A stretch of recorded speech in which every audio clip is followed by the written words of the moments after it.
விக்ரமாதித்தன் மரத்தில் ஏறிய வேதாளத்தை மீண்டும் தோளில் சுமந்து கொண்டு நடக்கத் தொடங்கினார். அப்போது வேதாளம் கதை சொல்ல ஆரம்பித்தது. விக்ரமாதித்தா, கேள்.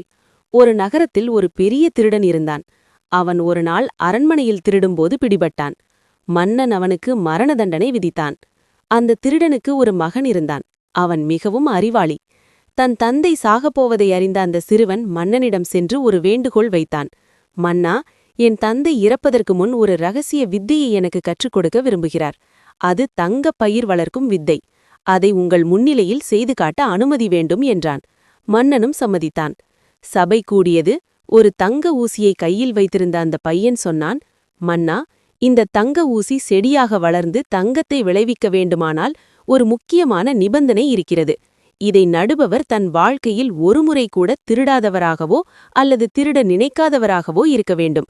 அப்படிப்பட்டவர் நட்டால்தான் இது வளரும். நான் ஒரு திருடனின் மகன். அதனால் என்னால் முடியாது.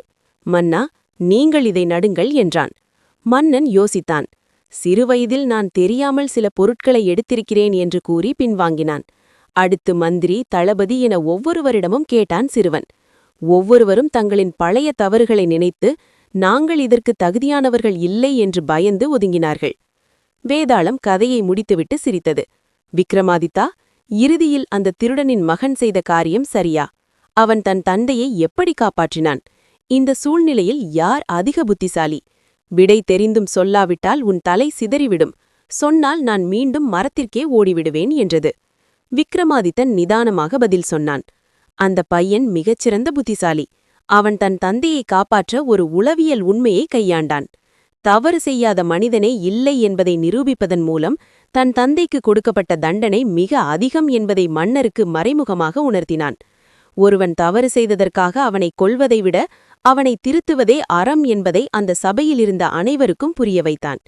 இந்த சமயத்தில் ஒரு இக்கட்டான சூழலை தன் அறிவால் மாற்றிய அந்த சிறுவனே அதிக புத்திசாலி. விக்ரமாதித்தன் வாயை திறந்து பதில் சொன்னதால் வேதாளம் மீண்டும் சிரித்துக்கொண்டே மரத்திற்கு ஓடியது.